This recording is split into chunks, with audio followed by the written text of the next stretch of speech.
मैथिली कला क्षेत्र में पुगल बड़का धक्का, हृदयघात के कारण अब नहीं रहल बद्री कक्का। नमस्कार, जीटीवी मैथिली में अपने सबके बहुत बहुत स्वागत है। यदि अपने सब इस चैनल से नया जुड़लो है तो प्लीज अपने सब जीटीवी मैथिली यूट्यूब चैनल के सब्सक्राइब कर बेल आइकन जरूर दबाबी।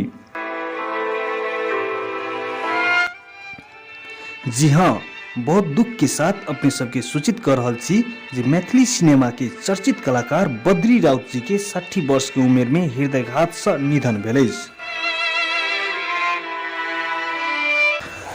शनि दिन अचानक ब्लड प्रेशर के समस्या आयल राउत के जनकपुरा काव्या हॉस्पिटल में इलाज के क्रम में रवि दिन भोर हृदयघात से निधन भेल डॉक्टर सबके कहबै।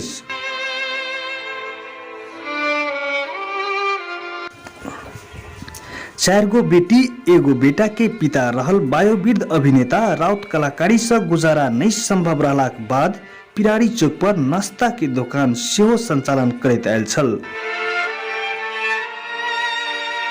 राउत लगभग 4टा से बेसी मैथिली फिल्म में अभिनय कर चुकल छथि तो टीवी टुडे जनकपुर के चर्चित टीवी सीरियल हुक्का लोली में बीतल 4 वर्ष से अभिनय करैत आयल छल।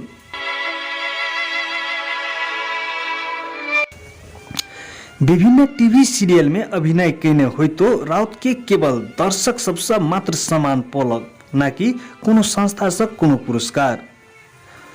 सबके हंसावा वाला कलाकार सबके रुला का स्वर्गवास भ गेला। एम्हर हुक्का लोली के निर्देशक तथा हास्य कलाकार बीएन पटेल अभिनेता बद्री राउत के निधन से मैथिली कला क्षेत्र में बड़का क्षति भेल बतौलन। दुख के बात त ई रहल जे चर्चित हास्य कलाकार अजय असगरवा के जोड़ीदार मानल जाए वाला राउत के निधन से अजय सच में असगरवा भेल जेहन महसूस होइत अछि। होइहे जो राम रची राखा। अंत में अभिनेता बद्री राउत जी के आत्मा के चिर शांति के कामना सहित शोकाकुल परिवार के धैर्य धारण कर दिवंगत राउत प्रति श्रद्धा सुमन अर्पण करैत हार्दिक श्रद्धांजलि अर्पण करै छी। जीटीवी मैथिली परिवार।